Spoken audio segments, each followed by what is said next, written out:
had a pretty good year. He went away, winning note. He won the championship. More than that, we can't do. Since 3 years, I think this today was one of my best games. Win the World Cup, there were 11 Germans on the field. You win the European Cup, there was 9 Germans and 2 foreigners. With the New York Cosmos, we had 14 different nations. So it was like a family. It was fantastic. Yeah, it was really an experience. I will never forget this. This was an incredibly fun few years in my father's life. It was a big joy for him. And Jay's life, and Pelé's life, and Giorgio's life. I mean, these guys were having a blast. Warner Communication was in its prime, and my father was in his prime, and it was huge amounts of fun. There was nothing that wasn't fun.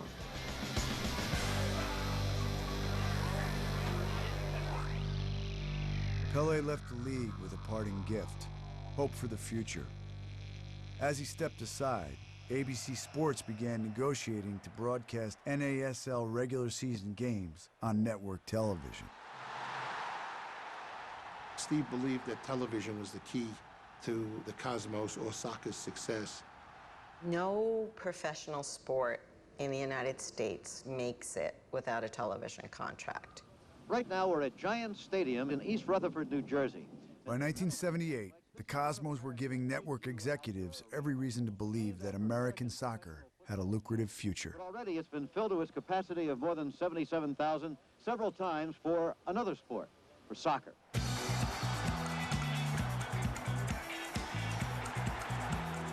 Every game was like a party. Even in Brazil, you don't play every game with the stadium full. People would be arriving 3-4 hours before kickoff with their tailgates up at the back, facing each other, and barbecues going, flags waving. Great atmosphere outside the ground long before we started the game.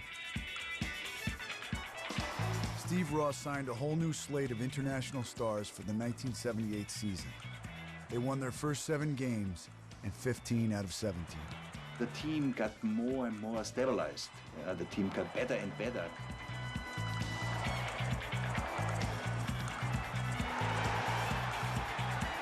But the competition had also been diluted due to expansion.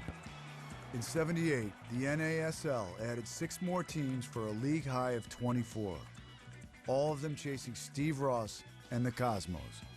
It was a negative impact because you had people owning the teams that couldn't afford it. You had players that should not have been playing the professional sport, playing professional soccer, and the quality itself wasn't what it was. We had no business being in San Antonio, Texas, Jacksonville, Florida, Memphis, Tennessee, Las Vegas, Hawaii, Calgary, Edmonton. All became stops on the Cosmos traveling circus. It was like traveling with the Rolling Stones. I mean, it was big. The whole thing was lightning in a bottle. It was a huge, huge aphrodisiac.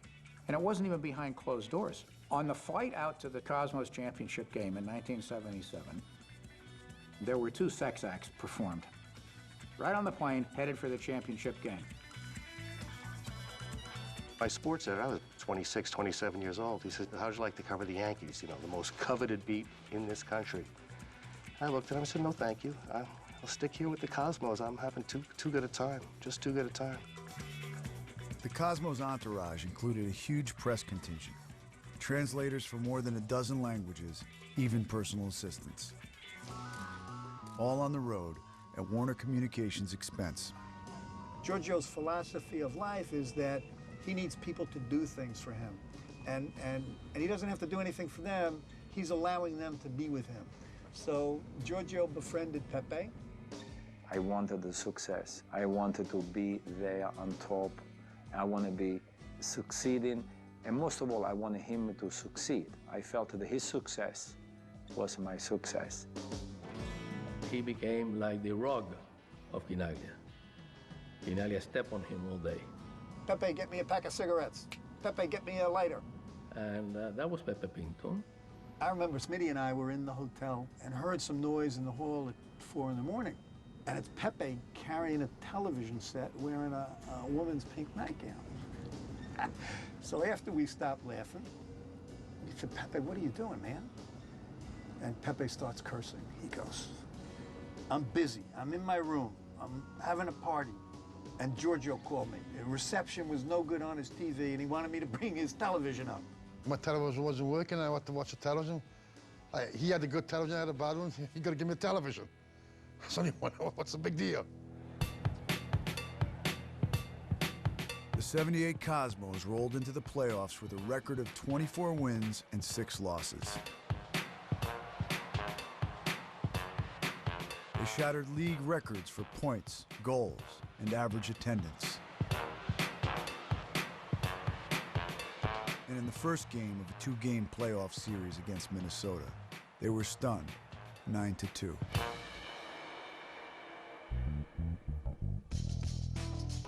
When we came back to New York, we trained in the morning, and then Eddie Firmani, our coach, said, you know, after lunch, would you just wait? Steve Ross is coming to say a few words. And he opened by saying, I was on the West Coast when we played Minnesota with 750 of our delegates. And he says, our delegates didn't want to talk about our latest project. All they wanted to talk about was the fact that the Cosmos had lost 9-2. And then he said, I felt a little bit embarrassed. I don't like to feel embarrassed. And then he went on to say, if Virch is saying, we are the best, we play the best for the best, we want the best performances. If you don't want to be a part of that, see the coach and you can go now. It was a fantastic motivational speech.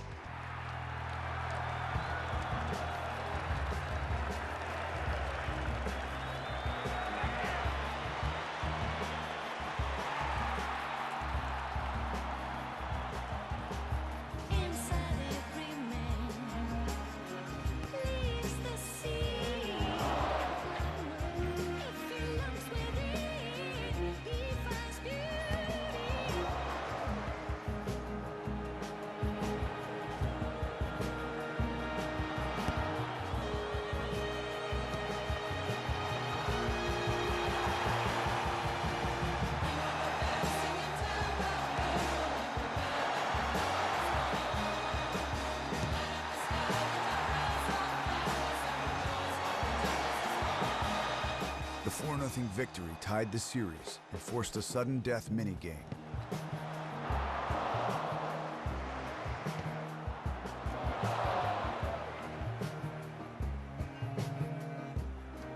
Cosmos have but one last chance.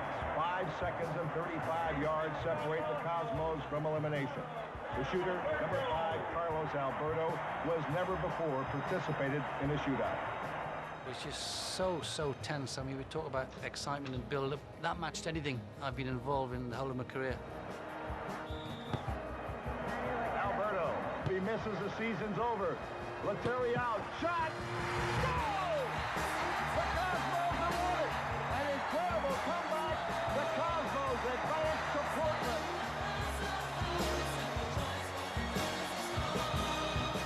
The win would carry the Cosmos to a second straight NASL championship.